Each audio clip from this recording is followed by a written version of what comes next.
dear viewers. My name is Juan Montoya, and I run an online newspaper, a blog, if you will. It's called El Run Run.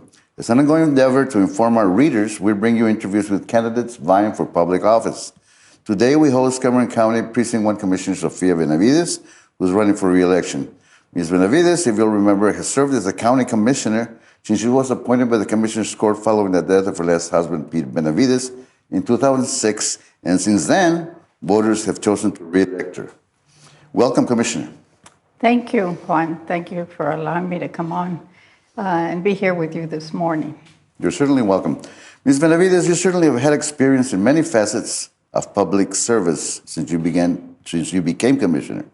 Tell us a bit about yourself and your family and how you ended up in public office.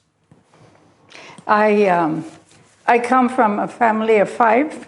My father was a Navy veteran, Juan Cornejo, and my mother, Esther Cavazos, worked all her life in the county clerk's office. I have two brothers and two sisters. I went to Incarnate Word as a child up to the 5th grade, and then I transferred over to what is now R.L. Martin and went on and graduated from high school in 1969. I didn't want to continue my education, so I set out to find a job. To work. To work, exactly. There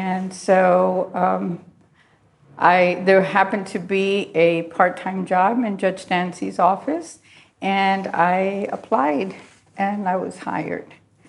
And I guess the rest has become history. Mm. I worked there for 13 years after the judge passed. I stayed on with Judge Ramon. Then I was left without a job, and I started looking to find a job with the federal courts. That took me several years. But since then, during those times at the courthouse, I was exposed to a lot of things that, I was, I guess, led a sheltered life because I had no idea what needs were out in the community. But I opened my eyes there. And I think that has helped me in my political career, or shall I say, during the time that I've served as a commissioner. So you saw this firsthand? Firsthand. Had no idea that people didn't have the ability to bury their loved ones, financially, that their loved ones needed operations. They didn't have enough money to pay their rent. So this to me was just like kind of overwhelming. So life as it really was. Yeah, wow. Exactly. As you know, Cameron County has seen some radical changes this past few years. We are now the space industry center of the country, the launching pad for space exploration, yet we still occupy a geographical location that lifts off international trade. What can we look to forward in the future?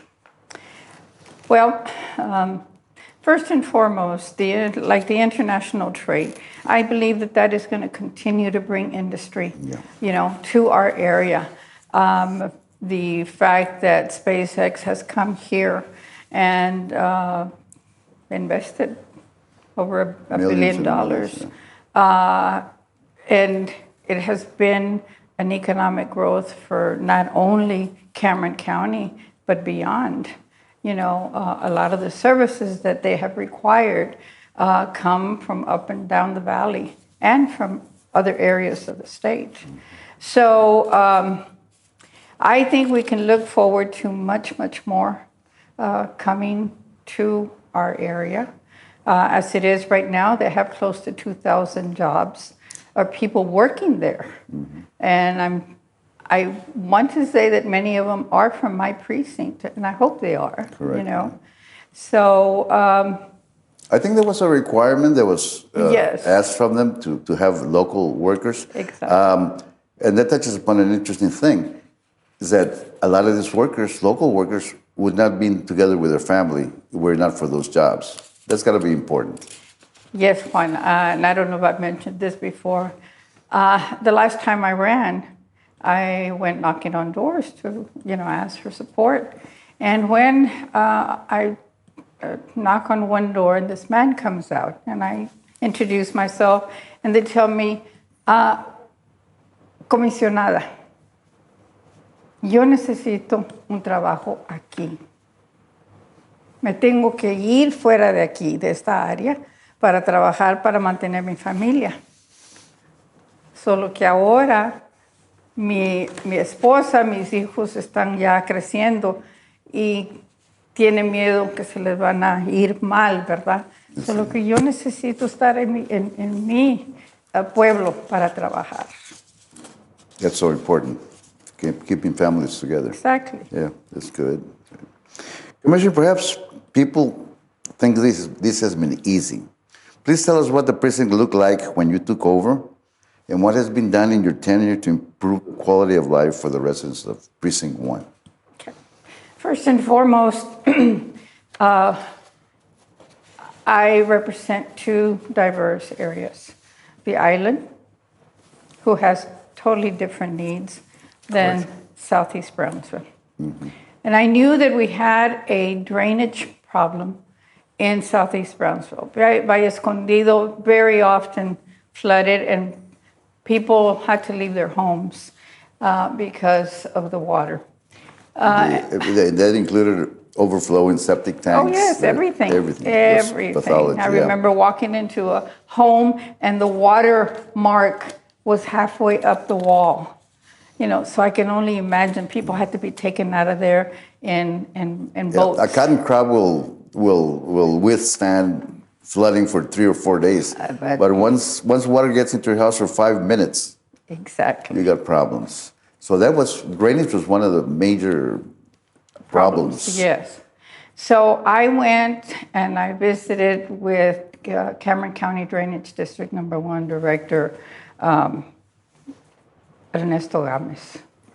And he told me, Sophie, you know that Pete tried to do this. People don't want to get annexed.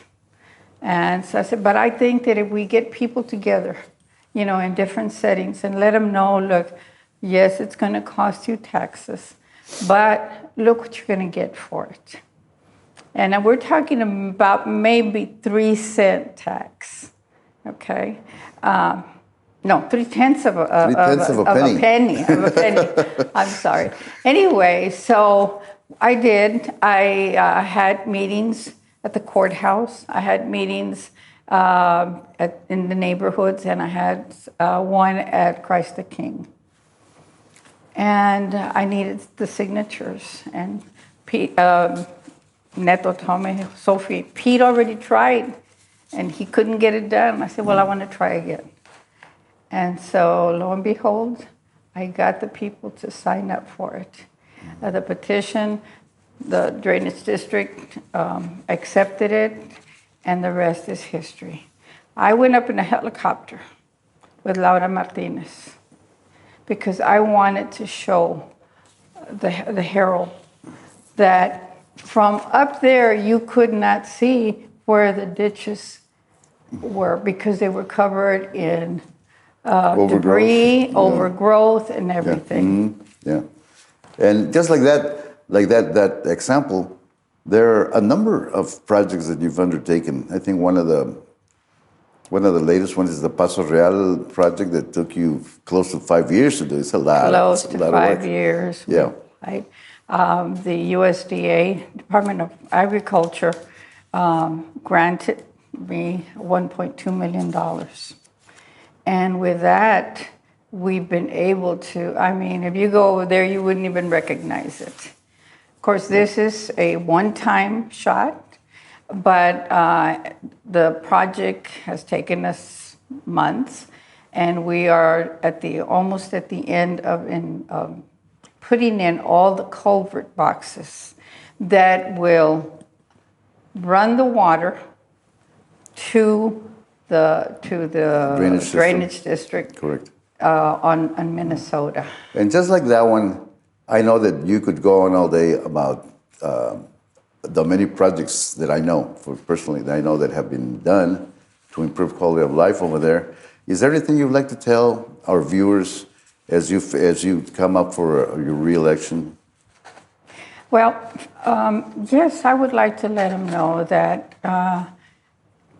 while the needs of Southeast Brownsville, okay, are of utmost importance to me, making sure that they have the right amenities in the parks, in the social service centers, at the AHEC Center, and of course in my road projects. I want to let them know that I am working, I'm committed to working with federal agencies to protect our environment. I know that a lot of concern has been over, SpaceX, blowing up the rockets and all this. But we continue to work with federal agencies, state agencies, to ensure that we can keep that area environmentally safe. Okay. Is there anything else that you would like to address here as we end up this interview to your constituents? Yes, Juan. I would like to ask for support of the public. I have sat on this court for 16 years, and I think that I have proven that I have been able to work with entities, with large projects such as the Second Causeway, which now TxDOT has agreed to take over, and they are going to design it, engineer it, and fund it. And so one of the most difficult periods of my serving as commissioner was getting through the pandemic. It took a lot of effort from the court and a lot of working with many departments and many agencies to ensure that our residents were taken care of by being vaccinated. And it was a challenge that nobody had ever faced before. Ever. Mm-hmm. It changed our lives completely, the lives of our employees. And so I am grateful to the court and all those agencies and departments that contributed to allowing us to be able to safeguard our residents as much as we could. To the residents of Precinct 1, I want to thank you first and foremost for allowing me to have served you for the last 17 years. I am once again running for re-election. I have projects that I would like to see through, and I am committed to working with everyone. I humbly ask for your support and your vote on March the 5th. Okay, we thank Commissioner Benavides for giving us this time for this interview, and ask that you vote and you make your voice heard. Thank you. Thank you, Juan.